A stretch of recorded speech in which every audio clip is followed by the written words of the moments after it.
Oh, if it was Benicio del Toro, it would be more like. I'm feeling very violent right now. Flippy for real. What's that you say, my boy? Are you drunk? I'm doing both of them. Okay, all right. We have the Wolfman, brought to you by Leon.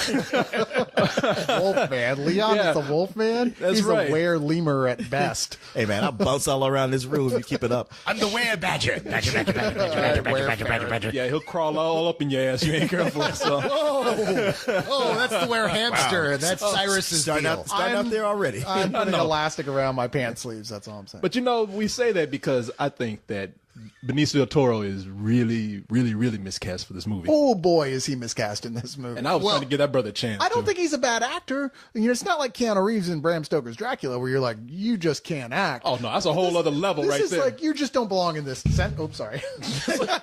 my rhymes.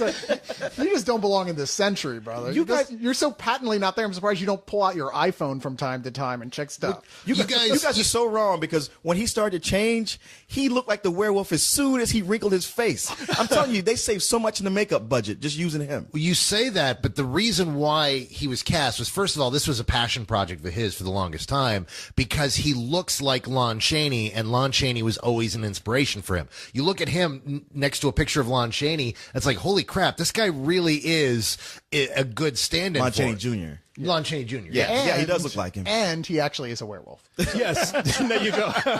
That does help. I was born for this project. That's what happened to the first 8 directors. I have the script. You show up on the set and it's like, the dog ate my homework last night. No, really, Benicio del Toro ate my fucking script last night. But I agree with you. He's a method actor. I agree with you, though.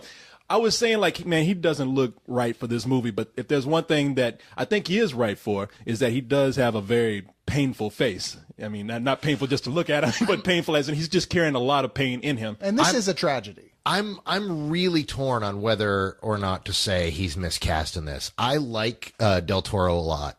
I think there are scenes in this that he's really great in, but also he is reportedly really upset that he was not able to do some of the things he wanted to do with the character because of the way the director that came in and took over this project decided to run the film. Things like act. Yeah. Well, I mean, keep in mind this actually kill people. This movie was directed by Joe Johnston, he's a classic shooter. He's just a guy that comes in. You get him to come in and finish up a series. He did Jumanji, Jurassic Park 3. Page Master. He came in 3 weeks before this movie shot. This was a Mark Romanek film, and Mark Romanek was having issues with the fact that the studio kept cutting scenes because of budget, because they wanted to cut back on the Wolfman's budget.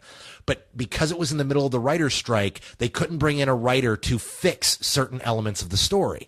So he was upset that they were going to make a film that wasn't cohesive, that didn't make any sense, that was centered around several scenes, but had lost several of its big expensive scenes.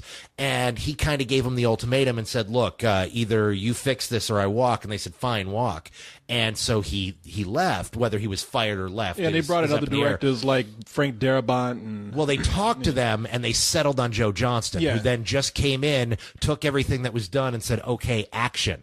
And from that point on, supposedly the set was a nightmare. Like, there's all sorts of craziness. Rick Baker is pissed because he was promised that all these transformations were going to be practical, and Joe Johnston was like, yeah, that's nice and all, but I want to see if we can push the envelope on digital effects and make these digital transformations. So we'll leave your pretty makeup, but the transformations will be CG. I heard so much about that, and so much of what I saw was practical effects. There's tons of makeup in it. Yeah, there is. It was not all that CG. Well, the actual werewolf, like when they're full werewolf, is obviously practical, but when they're changing, that's almost entirely CG. And that was something But it looked that great. It did look good. I'll hand that. I mean, Yeah, Rick Baker is pissed about that. I'm sorry, dude. Well, that's one of my things that I like about the movie is that they don't use a whole lot of CG. They use it when it's necessary. They use it when he's running. They use it when he's like about to attack somebody. They create a deer. Did they have a CG deer in there? Yeah, the deer was CG. Okay. Well, that's deer Harriman got the hell out that movie too. He's that werewolf was coming, so I don't mind that too much. But I mean that's one creative decision that he may have made that did in fact work out kind of well. But I think that Joe Johnston was not the right guy to do this for a lot of reasons. I mean, obviously, at the very least, he must be gay, because why have Emily Blunt in here and just cover her in petticoats the entire time? We got to see side boob. Oh, barely. Barely, yeah. It's worse that she's turning around towards us. And you're like, come on. I know. 2 more centimeters. And then her arm swings around. Like, you bitch. The whole rest of the movie, she might as well be wearing robot sacks. As big as she is right now, you don't think that was in her contract? That look, man. You get side boob. That's it. No, I've seen water balloon sexier than that. that ain't nothing. Just a little side of a round boob. But you're talking about the entire run of Maxim. Man, I'm not satisfied with that. But I mean, the thing is that we were talking about how maybe Joe Johnston wasn't the right guy for this, and we were talking about earlier how this is his. I swear this is his first rated R movie. And I mean, the closest thing that he's come to like being an edgy movie like this is Jurassic Park 3, and it kind of shows. But at the same time, I can't really criticize it for that, because there were some cool gore effects in this film. You know what? Y'all can say bad things about this movie all you want. When it comes to the gore scenes, every death in this movie made me flinch. Yeah. I had to give it props on that. I mean, just for that alone, it was worth sitting there. I'm like, wow, this is the first time I've seen something in a long time that got me every single time. One of the criticisms I kept hearing from people who saw it the night before we did was that as a horror film, it doesn't work. But I couldn't disagree more. I think that's the level only level this does work on, which it works really well. As a horror film, it starts building up to him turning into a werewolf again, and it makes you anxious about it, because whenever there's a wolf around, people die like nasty. Oh yeah, they don't gory, and the Foley guy is just having a field day crunching shit with a hammer. Oh no. This is what's cool about it. They wanted to like take it back to the classic Wolfman, because this isn't like we were talking about before. This isn't the Wolfman with the bodybuilder's body and the dog head. This is the Wolfman. What's the difference between a werewolf and a wolfman? The wolfman looks more like a man, has that kind of rounded Michael Landon head, where the werewolves always look like wolves. But when we think of the Wolfman and the Universal Wolfman, we're thinking about like back in the 40s when they had like Lon Chaney Jr. Yeah, and we're thinking like, all right, those kind of creatures, they got to the point of just being funny now. They come up to the camera and they growl and somebody screams and it's kind of over. Oh yeah, no, the Wolfman. When we think about the Wolfman from that age, we think about a little kid giving them food at a petting zoo. Yeah. but now what they want to do is they want to actually create that classic Wolfman, but bring the gore in. And to a certain level, they succeed. Except with here, they've made this a period piece. And so, I mean, if you want to know about the movie, it's Benicio del Toro plays an American actor who returns to England to mourn the death of his brother, who was mauled to death by some mysterious creature running the countryside. And so when Benicio del Toro joins a bunch of villagers to go out and find this creature, he is attacked himself. Miraculously survives, but as we all know by this point, it was a werewolf that attacks him. And whenever you're bitten by a werewolf or scratched or anything, then you too are cursed to carry the mark of the beast, as Anthony Hopkins would say. I think this movie is just a cautionary tale about going back home to visit your country cousins. That's what I thought. That's what I got out of it. You can never go home again. Prodigal son, my ass. I'm telling you, man, don't take your ass back to West Virginia. No. Virginia, damn it. Oh, okay. West Virginia. Yeah, they're not even turning to werewolves. They just attack you for no reason. Well, maybe laugh here. It was kind of an American werewolf, at least near London. God damn it. I know, it's not even a pun. It's true. But, what I liked about this movie is that they did bring in the creepy atmosphere. We have that fog-ridden countryside. We have those his Benicio del Toro's home, which he is owned by his father in the movie, Anthony Hopkins, is almost like a big scary castle. These big hollow cavernous hallways that he never cleans. Yeah, he's got a manservant. It's like, what the fuck is the manservant for? There's cobwebs on the fucking banister, douchebag. Do you really want to know what that manservant's for? Manservant. That's really about those words. There's no reason to clean those creepy castles because they always catch on fire. Yeah, that's I mean, every time you see a castle, it's like, oh, that's going to burn down before. Hey, man, nice place. Yeah, it's called the House of Usher. Come on in. No thanks. Yeah. Yeah, you know, what are you going to do? It's a castle. If you take the cobwebs out, then you ain't got no creep back. Yeah, you can just see the guy. Yeah, the guy's dusty. Like, hey, what the fuck you doing? I don't know, man. It was you ruining my creepy feng shui. It was the unevenness of those settings that kind of threw me off of this movie, because it was just to the point that it was silly most of the time, and then occasionally it wasn't there at all. I mean, when it was silly, like the castle itself, I was like, Marilyn Manson took a shit on the set, and it was just, everything's covered with candle wax and cobwebs and dripping blood. Jesus, what have you been eating? I know. Metaphorically speaking. It's like if Marilyn Manson shit on your carpet. He's probably hanging from the roof and he's dropping back guano down. Yeah. I gotta completely agree with you guys. I think it's an incredibly moody movie. I love just how it feels. The whole movie feels damp. It feels, very. It captures that kind of essence of the time. Although I have to say, if anything was badass in this movie, how badass was Hugo Weaving? That's what I was gonna say, man. Hugo Weaving has that Hugo Weaving snarl. You know, everything he says, like, I'll have a pint of bitter. And then the bitch does drop the pint. I'm surprised he didn't slash her open himself. He's not even a werewolf. He'd be like, what? I know. He is really great in this movie. He has so much presence, and the character he's playing, for those of you that don't recognize it right off, he's playing the character that Johnny Depp played in From Hell. Yeah, because they say that he's looking for Jack the Ripper. Well, he's the guy that was looking for Jack the Ripper. Yeah, they dropped clues of that. You know, in fact, he says, I'm looking for Jack the Ripper. Have you read my resume? Mr. Del Toro. I don't know, man. I mean, I think he's a great actor, sure, but I didn't see anything that special about the part that was written for him here. I guess that's my biggest problem. It's like, wow, you're kind of ineffectual, really, dude. You're not really. They keep building you up like you're this badass, but then you don't really do anything. It's like they almost every time they show him in a scene, the camera starts at his feet and pans up his body, like, oh God, it's Hugo Weaving. I didn't know you were standing there. Well, he's not given a very strong cast to work with. I mean, I think the two strongest people in here are Anthony Hopkins and Hugo Weaving. I mean, you have a lot of other side characters who are in here, but they're not given a lot of things to do. Well, Anthony Hopkins is strong because he makes the most out of what he has. Yeah. But he just walked around like a little fat gremlin with a twinkle in his eye. Oh, yeah. And you knew he was up to something from the very beginning. Every time he delivered a line, you're like, what you got going on, old man? Well, that's the trust thing. You. You know, he's just walking through the hallways, just grinning. I mean, he is very creepy, delightfully creepy in this movie because you wonder but there's a moment where you just want to stop and say, okay, all right, man, what the fuck are you laughing about, okay? Yeah. What did you do? He's just, every single scene, he's sitting there chewing on the curtains or the furniture. I'm of the opinion that he was walking around going, they told me they'd never be able to make a sequel to Nixon, but here I am.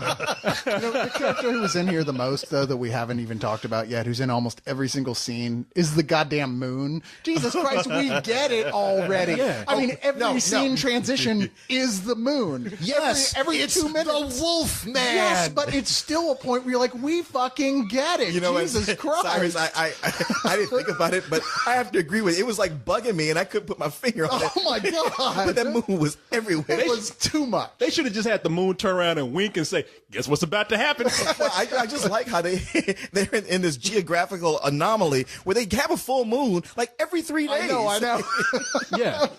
Yeah. No, that's not. They illustrate the passage of time. They just don't with show that us time the lapse 27 photography boring over and over and over again. Yeah. There was some of the stylistic touches there just really didn't work for me at all. Yeah. Well, I think this is the problem when you have a film. When you look at this film and you really take a close look at it, you can see the film that Mark Romanek clearly wanted to make when he was setting everything up. Sure. Mark Romanek, if you take a look at that brilliant video he did in the 90s for The Perfect Drug, for the 9 Inch Nails, that you look at that and you look at everything here and you see how he was going to probably get this like creepy, almost Tim Burton kind of feel off of it without being Tim Burton, without being kooky and weird.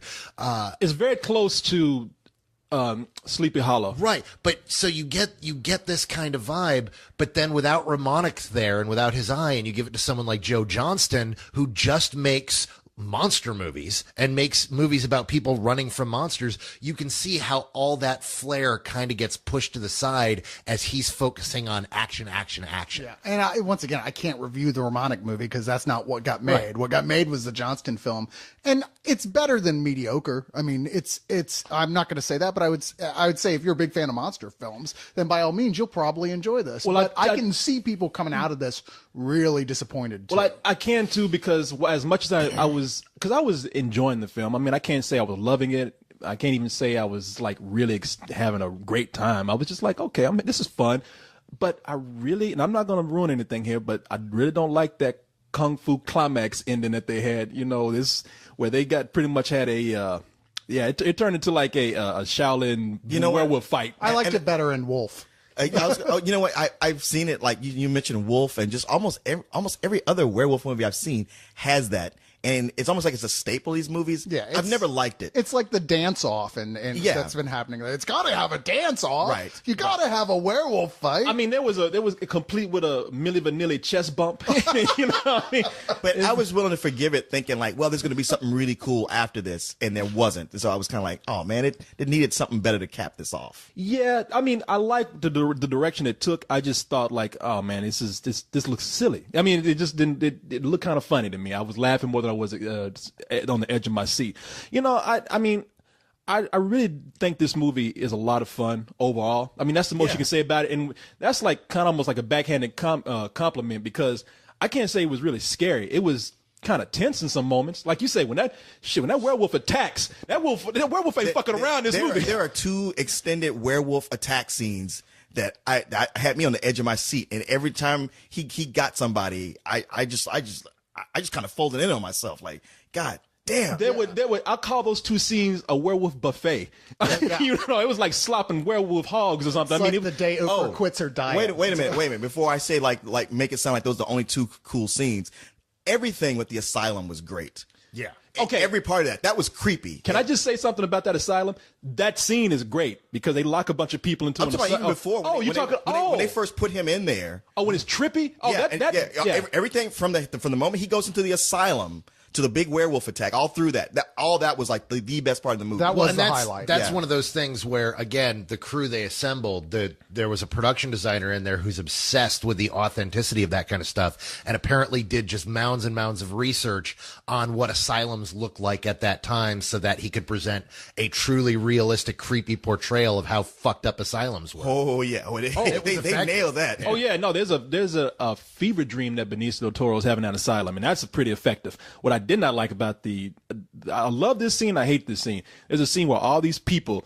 are pretty much locked into this asylum while this professor is giving the lead doctor at the asylum is giving like this whole thing about how, look at this guy here, is Benicio del Toro strapped down. Clearly not a werewolf. Yeah, he's like, this guy here, he's delusional. He thinks he's a werewolf. Clearly Science! He's not. Yeah.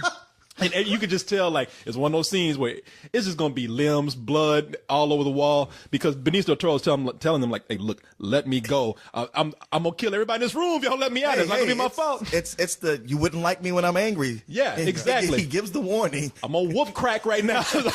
I'm not at fault here. What do you not like I tell you what I did not like about that. It was very cartoonish in some parts because of that professor. That professor was very cartoonish. Awesome. Yes, so much fun. I'm right there with Leon, man. You are high. That is awesome. This man is clearly disillusional.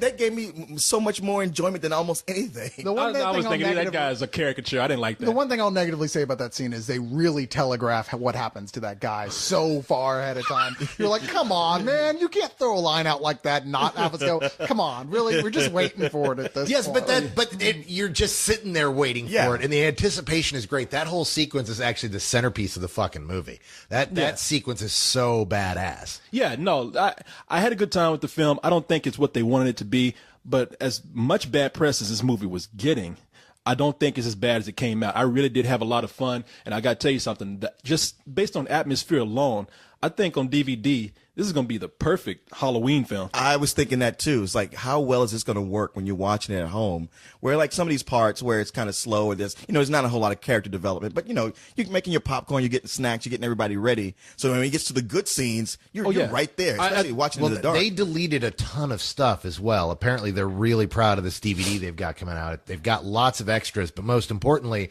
there's something like 27 minutes cut from the film that include a whole sequence at the beginning of the film where we get to know Larry Talbot before he just kind of jumps into the movie.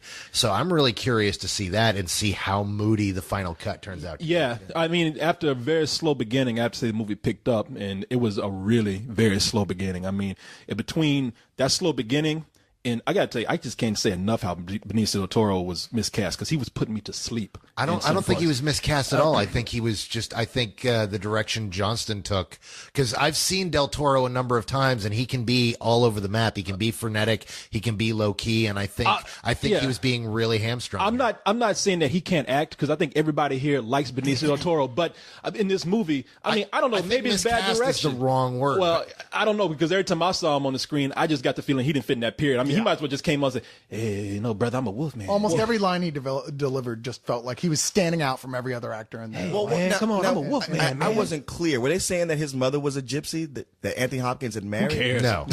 No, because she should seem darker skinned. I'm surprised it didn't just have footnotes at the end. There was so little character development at all. Oh, and by the way, here's all the parts we didn't have time to tell you about. Yeah, you going by that painting of his mother or the way she looked? Yeah. They just ran out of peach colored paint. You know, next thing they had available. No, you know what? I give this movie a very low matinee, but a matinee because watching it in theater. I mean, you know, when that Wolfman attacks, that sound gets loud. And it's like it really gets you pumped to see another Wolfman attack. So I had fun watching it in the theater. Yeah, I agree with you. I give it a low matinee. I mean, the film it's very visceral, but that's all it kind of is. It's just really good when it is that visceral. And yeah, if you see it, you don't want to see it like casually, half-ass watching on some TV. You'll probably hate it. If you do end up watching this at home, turn that shit up because it's those jump scares and the way it like comes out at you that you're gonna go, okay, that was actually kind of cool. Yeah. I found it really so entertaining when it worked. Yeah, not much character development, acting. The parts just weren't that well developed. But the stuff it did right, I absolutely loved, and especially after not just the bad press, but just it being pushed back so far. I had really low expectations, and I thought, considering all the problems you guys were talking about this movie having, I thought it overcame it as well as better than could be expected. And I give it a high matinee. I completely disagree with all of you. It is a solid matinee. I don't understand where this low or high is coming from. It's a matinee movie. It's good, but it's not great. I liked it. I didn't love it. It failed to connect with me emotionally. But when it was cool, it was really freaking cool. I liked everybody in it. I even liked Benicio. I'm really anxious to see the director's cut and see if it actually goes. If it gets better, if there is a really good movie there. I don't know. I don't necessarily believe that there is, but I really want to see it. So. Solid matinee? Are you serious? Is he a wear critic or something? We only have him on when the full moon comes up so we can get a real fucking review from this guy?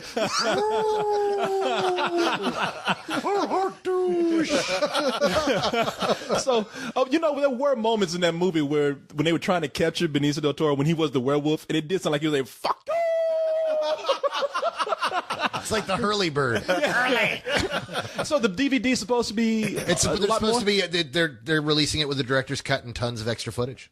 Oh, what?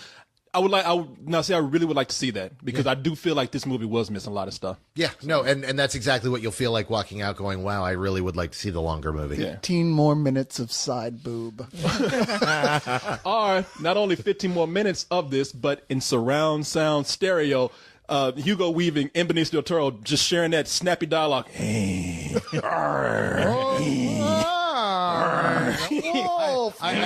I'm thinking you guys have a very different deleted scene in your head.